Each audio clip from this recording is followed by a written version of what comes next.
Assalamualaikum warahmatullahi wabarakatuh. Terima kasih atas perhatiannya. Saya ucapkan hari ini Alhamdulillahirabbil alamin. Karena kita bisa melanjutkan materi kita selanjutnya. Dan bagaimana kabarnya anak-anak hari ini? Saya doakan semuanya itu diberikan kesehatan, diberikan kenikmatan, diberikan istiqomah dalam menjalankan perintah Allah, khususnya adalah ibadah terhadap Allah dengan melaksanakan sholat 5 waktu. Dan kalian masih diberikan kemudahan dalam menuntut ilmu. Di sini saya akan menjelaskan, kita akan mempelajari dan melanjutkan alam gaib yang berhubungan dengan hari akhir. Dari judulnya saja kalian sudah membayangkan alam gaib yang berhubungan dengan hari akhir itu apa, Bu? Kalian tahu hari akhir itu apa? Hari di mana semua kehidupan makhluk dan alam semesta ini akan hancur. Peristiwanya sangat dahsyat. Contohnya adalah nanti ada salah satu surat yang menjelaskan tentang hancurnya alam semesta ini adalah gunung-gunung akan berterbangan seperti bulu-bulu yang berterbangan. Itu contohnya adalah bukti di mana nanti terjadinya hari akhir. Hari akhir itu ditandai dengan apa? Hancurnya alam semesta dan seluruh isinya. Tidak ada yang tersisa selain Allah. Apa saja sih alam gaib yang berhubungan dengan hari akhir itu? Nah, sebelum itu kalian bisa melihat di hari akhir atau hari kiamat, macam-macamnya itu ada 2. Yang pertama adalah kiamat sugro. Dari kiamat itu berarti kan hari akhir, sugro itu kecil, berarti hari akhir yang kecil, itu masih kecil. Kecil itu apa? Kiamat yang kecil itu seperti apa? Itu kehancuran yang terjadi di sebagian kecil kehidupan saja, itu masih sebagian kecil. Contohnya apa anak-anak yang sering kalian lihat? Ya betul, itu kematian. Ada kematian, ada bencana alam. Itu hanya terjadi pada individual, terjadi pada secara tidak serentak. Itu kiamat sugro. Kiamat kecil aja ada bencana alam dan kematian dengan adanya itu bersifat individual. Yang kedua adalah kiamat kubro. Kiamat kubro atau hari akhir. Kubro itu artinya besar. Itu berarti kalau kita bayangkan besar, hari kiamat yang besar itu seperti apa? Kehancuran dari seluruh alam semesta beserta isinya. Kubro itu berarti semuanya akan hancur, seluruh alam semesta beserta isinya. Isinya apa? Ada hewan, tumbuhan, ada manusia, itu akan hancur, akan tidak ada tersisa pada kiamat kubro tersebut. Kiamat kubro itu adalah kiamat yang sesungguhnya. Setelah terjadi kiamat kubro, manusia akan berada di alam yang berbeda. Di mana? Di alam akhirat. Jadi kiamat kubro itu kiamat yang sangat besar, terjadi hancurnya alam semesta beserta isinya, dan mereka manusia akan berada di alam yang berbeda, namanya alam akhirat. Nah, sekarang lihat di sini, Anda berada di mana? Anda sekarang ada di dunia. Sekarang Anda ada di dunia, tidak selamanya akan di dunia, pasti akan menunggu nanti kematian atau alam kubur. Dengan nama lain, yang kalian tunggu di dunia ini untuk apa? Ya untuk mati, untuk nanti menerima balasan. Alam kubur ini disebut juga dengan alam barzah, alam di mana pemisah antara alam dunia dan alam akhirat. Itu adalah pemisah. Di mana alam barzah itu manusia akan menuju kehidupannya di alam kubur. Di sini adalah manusia menanti datangnya hari kiamat dari hari kebangkitan. Di alam kubur bagaimana kondisi manusia di alam kubur atau alam barzah? Itu sangat berbeda. Di mana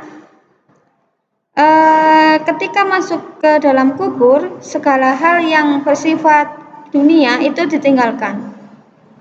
Dan di alam kubur itu juga akan diperlihatkan, jadi di alam kubur itu akan diperlihatkan tempat yang kelak dihuni oleh seseorang setelah dia dibangkitkan.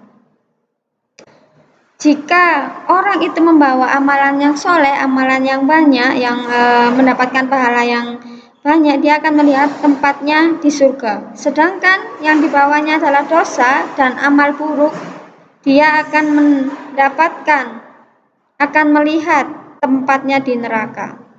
Jadi di alam kubur itu manusia sudah bisa melihat mereka itu surga itu seperti apa, neraka itu seperti apa.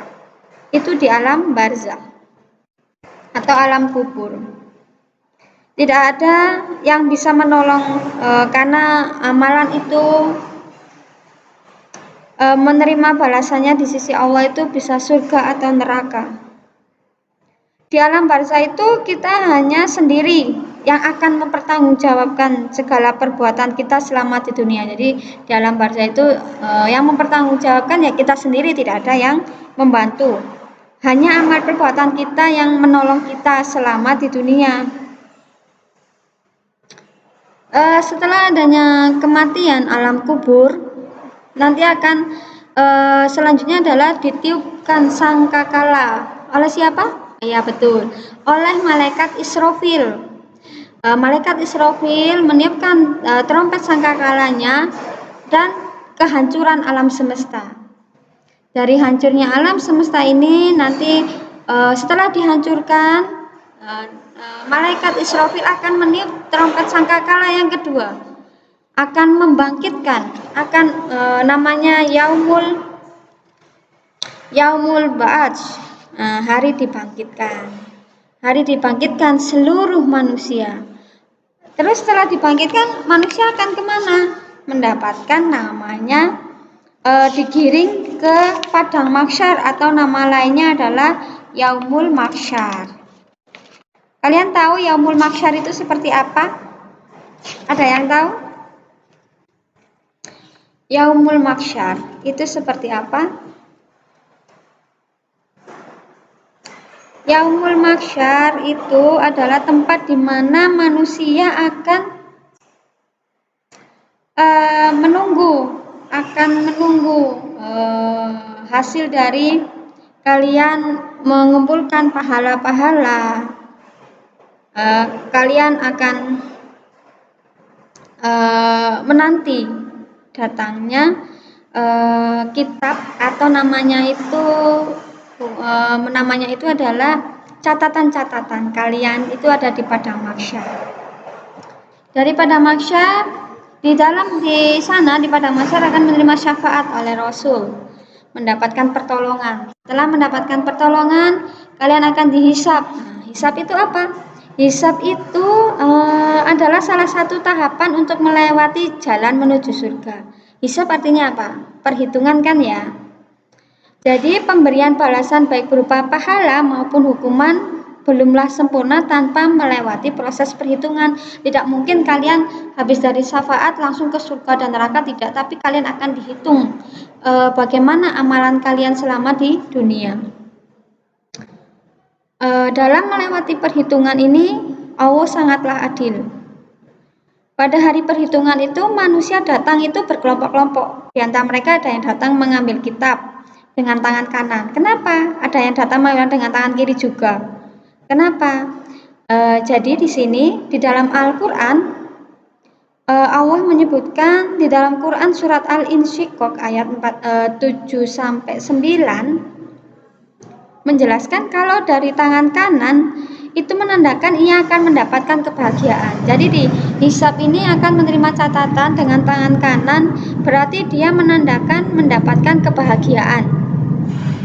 Sebagaimana firman Allah Subhanahu wa taala, adapun orang-orang yang diberikan catatannya melalui sebelah kanan, maka ia akan diperiksa dengan pemeriksaan yang mudah. Kalau diberikan dengan tangan kanan, berarti akan pemeriksaannya mudah dan ia kembali kepada kaumnya yang beriman dengan gembira. Yang kedua, manusia yang menerima dengan tangan kiri menandakan buruk hisabnya, perhitungannya menandakan buruk hisabnya, sebagaimana firman Allah dalam Quran surat Al-Haqqah. Adapun orang yang diberikan kitab atau catatannya melalui sebelah kiri, maka ia berkata, "Duh, andai saja tidak diberikan kitab catatanku ini, dan aku tidak tahu hisab terhadap diriku. Duhai sekiranya kematian yang menyelesaikan segalanya. Hartaku sama sekali tidak memberi manfaat kepadaku. Lenyaplah kekuasaan dariku." Itu dia menerima dari tangan kiri, karena di dunia dia banyak melakukan perbuatan yang zolim dan lain sebagainya. Di dalam hisab itu ada juga yang diberikan catatannya melalui punggung mereka. Jadi mereka melalui punggung mereka di belakang itu termasuk orang-orang celaka.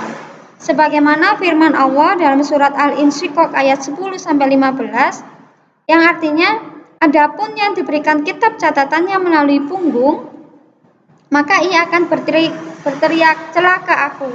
Ia akan masuk ke dalam api yang menyala-nyala. Apa api yang menyala-nyala? Ya, itu neraka. Sesungguhnya dahulu di dunia ia bergembira di kalangan kaumnya sesama kafir. Jadi kalau menerima dari punggungnya itu adalah pada waktu di dunia, ia selalu bergembira di kalangan kaum kafir menyekutukan Allah. Ia meyakini tidak akan pernah kembali kepada Tuhannya, padahal nanti Allah akan memberikan balasannya. Penyerahan catatan amal itu ada 3. Jadi diserahkan dengan tangan kanan, bisa dengan menggunakan tangan kiri, tergantung dari kalian mengumpulkan pahala-pahala di dunia, kalian mengumpulkan catatan yang bagus dan tidaknya itu adalah kalian sendiri. Ada yang menerima catatan dari punggungnya karena mereka kafir, selalu bergembira di kalangan kaumnya sesama kafir. Setelah kalian menerima catatan, kalian akan dimizan. Allah itu masih setelah dihitung kalian menerima catatan amal, baru kalian akan dimizan. Yaumul mizan. Di yaumul mizan ini kalian akan mendapatkan timbangan. Masih ditimbang-timbang apakah nanti masuk surga atau masuk neraka. Setelah itu kalian akan menuju Telaga Rasul. Setelah menuju Telaga Rasul, kalian akan ke Sirat, jembatan, namanya jembatan Sirat, di mana jembatan ini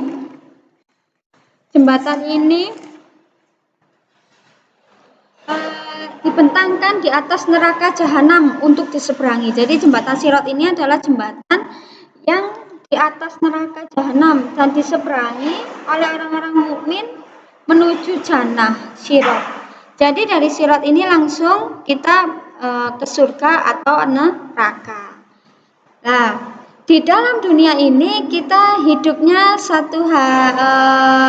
ada yang 63, ada yang 90. Kalau di dunia itu umur 80-90 itu kayaknya sudah tua gitu ya.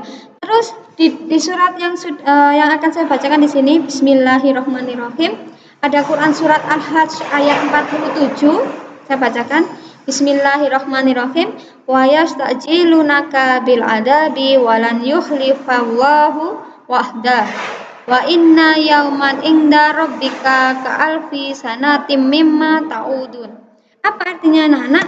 Di sini, dan mereka meminta kepadamu agar azab itu disegerakan. Padahal Allah sekali-kali tidak akan menyalahi janjinya. Sesungguhnya sehari di sisi Tuhanmu adalah seperti 1000 tahun menurut perhitunganmu.